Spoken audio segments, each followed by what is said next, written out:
Hey friends, it's me, Pastor Doug, with another word of encouragement for the day for today, Monday, January 31st. And today's word comes out of the book of Genesis, chapter 2, verses 2 and 3. And in it, we continue our I Dare You series, where we've been exploring 6 practices designed to help you and me connect more deeply with God. 2 weeks ago, we talked about the importance of prayer, and we encouraged everyone to set aside at least 5 minutes every single day to connect with God through prayer. Last week, we talked about the importance of reading the Bible on a regular basis, and we encouraged everyone to set aside time to read 3 chapters through the book of John every day as a way to connect more deeply with God. So hopefully you read the entire book of John last week, 3 chapters a day for 7 days, and I hope that you were able to connect more deeply with God during that time. And really our hope is that these practices that we're trying for a week will actually kickstart a new habit and a new rhythm that will continue on long after this I Dare You series is over.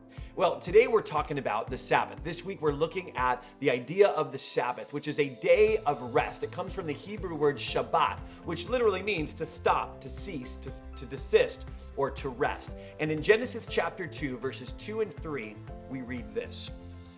By the 7th day, God had finished the work he had been doing. What work is that? The work of creation. God had been creating the universe. And it says this, that on the 7th day, he rested from all his work. Friends, don't just blow by that. God rested from all his work. He worked and he rested.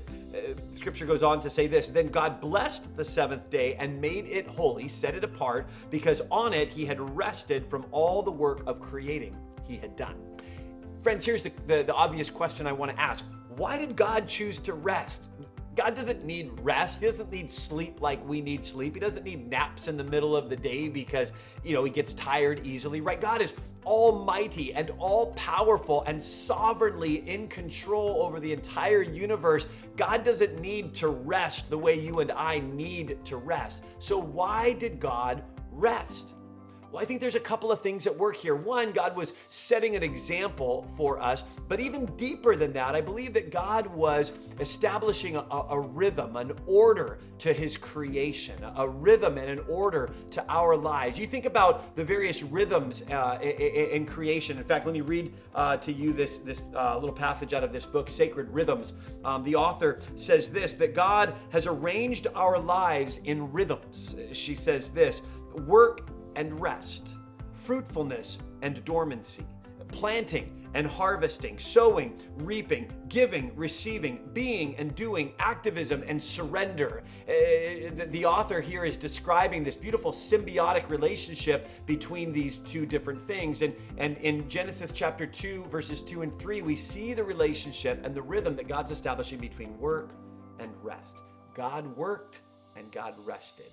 He invites us to work. In fact, our work matters to God. What we do during our normal days matter to God, whether that's planting and tending a garden in our apartment, whether that is cleaning the bathrooms in our home, whether that's caring for kids or caring for grandkids or caring for aging parents, whether that's going to a job and working for a boss or a supervisor or owning a business, whether that's contract work, whether that's salaried work, whether that's hourly work, whether that's serving food, whatever it is, our work matters to God and ought to be done as an expression of worship to God.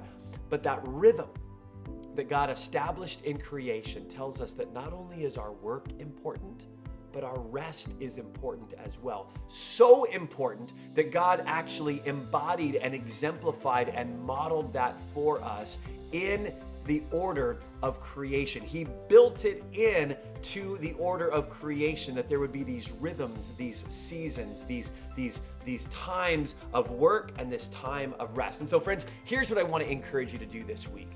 This week, I want to encourage you to set aside time to rest.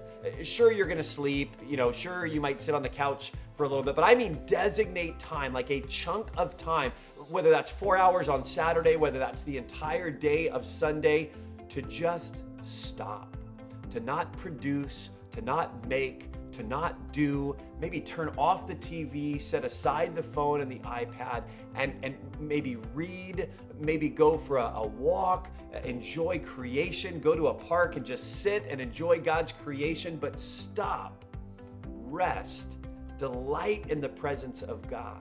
And let's begin to resume this rhythm of work and rest in a way that brings glory and honor to God. Friends, have a great day. We'll talk more about this in the coming days. I hope you'll join us. We'll see you then.